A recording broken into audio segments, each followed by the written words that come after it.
محترم ناظرین، السلام علیکم ورحمۃ اللہ وبرکاتہ۔ نماز عید میں اگر کسی شخص کی کوئی رکعت چھوٹ جائے یا زائد تکبیرات چھوٹ جائے تو کیا کرے؟ الجواب باللہ التوفیق۔ بسم اللہ الرحمن الرحیم۔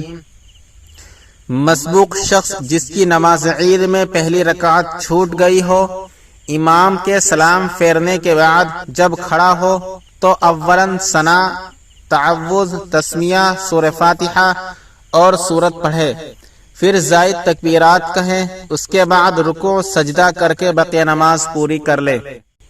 اور جو شخص امام کے ساتھ اس حال میں آ کر شریک ہوا کہ امام پہلی رکعت کی زائد تکبیرات کہہ کر قرات شروع کر چکا تھا تو یہ شخص تکبیر تحریمہ کہہ کر زائد تکبیرات کہے گا۔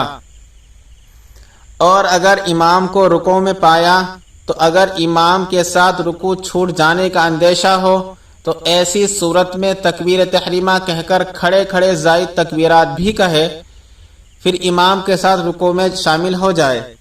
اور اگر رکوع چھوٹ جانے کا خوف ہو تو تکبیر تحریمہ کہے اور رکوع کی تکبیر کہہ کر رکوع میں چلا جائے، اور رکوع کی حالت میں ہی تکبیرات زوائد کہے، اور رکوع میں اگر زائد تکبیرات اور رکوع کی تسبیحات دونوں ادا کر سکتا ہو تو دونوں کو جمع کر لے، ورنہ تسبیحات کو چھوڑ کر صرف زائد تکبیرات کہے گا۔ اور اگر رکوع میں تکبیرات پوری ہونے سے پہلے امام نے سر اٹھا لیا تو جتنی تکبیرات باقی رہ گئی ہوں وہ ساقط ہو جائیں گی۔